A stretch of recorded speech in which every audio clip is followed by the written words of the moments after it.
Well, U.S. Secretary of War Pete Hegseth faced some tough questions from U.S. lawmakers on the Iran conflict. And this is Pete Hegseth's first testimony to U.S. Congress since the war in West Asia began. Appearing before the House Armed Services Committee, Hegseth quickly struck a combative tone, saying in his opening remarks that the main challenge at this point is the defeatist words of congressional Democrats and some Republicans. Hegseth insisted that Tehran had not given up their nuclear ambitions and they still have thousands of missiles. Listen to this.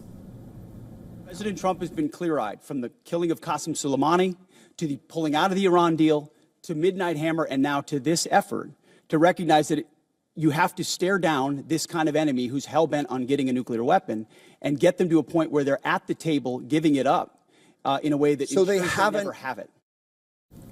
The Secretary of War's statement comes at a time when the war in West Asia remains unresolved and the economic fallout from it is continuing globally.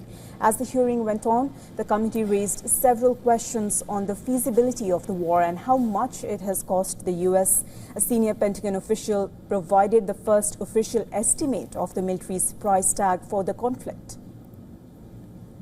Thank you for that question. So approximately at this day, we're spending about $25 billion on Operation Epic Fury. Most of that is munitions. There's part of that is obviously O&M and equipment replacement. We will formulate a supplemental through the White House that will come to Congress once we have a full assessment of the cost of the conflict. So you're saying the full cost at this point is $25 billion? Yeah, that's our estimate for the cost. Now, the comments came as U.S. Secretary of War Pete Hegseth defended the war to lawmakers amid skepticism from some Democrats on the committee about the rationale for going to war and the toll it has taken on the United States' readiness. Hegseth and Democrat representative from California even had a fiery exchange on how Iran war is costing the people of United States. Previous administration did to our economy, what the previous administration did with inflation, what the previous administration did with COVID, and you're going to lecture this administration about the economy? You know what is upsetting? Incredible. You didn't even do the analysis on how much it's costing the American people. It's one thing if you said, okay, it costs the American people $5,000, but we think it's worth it. That's what we've done in World War II and other wars. Here's what it costs. You got to pay for it. You don't even know what the average American is paying. You don't know what we paid in terms of the missiles that hit the Iranian school. You don't know what we're paying in terms of gas. You don't know what we're paying in terms of food. Your 25 billion number is totally off.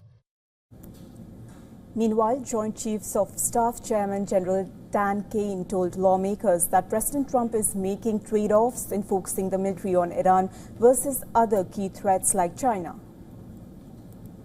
A president will employ national force and power based on the political and security situations that a president deems appropriate to use that military force.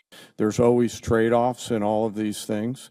I'm confident that the president always carefully considers these readiness trade-offs, and I'm sure he has done so in this case based on the military options that we've presented with the associated risks and advice. Now, Trump and his administration have yet to publicly provide a plan for winding down the war, which has led Iran to close the vital Strait of Hormuz waterway, sending oil prices skyrocketing. Now, a U.S. naval blockade of Iran's ports continue, and the U.S. has 3 aircraft carriers deployed in for the first time in more than 20 years.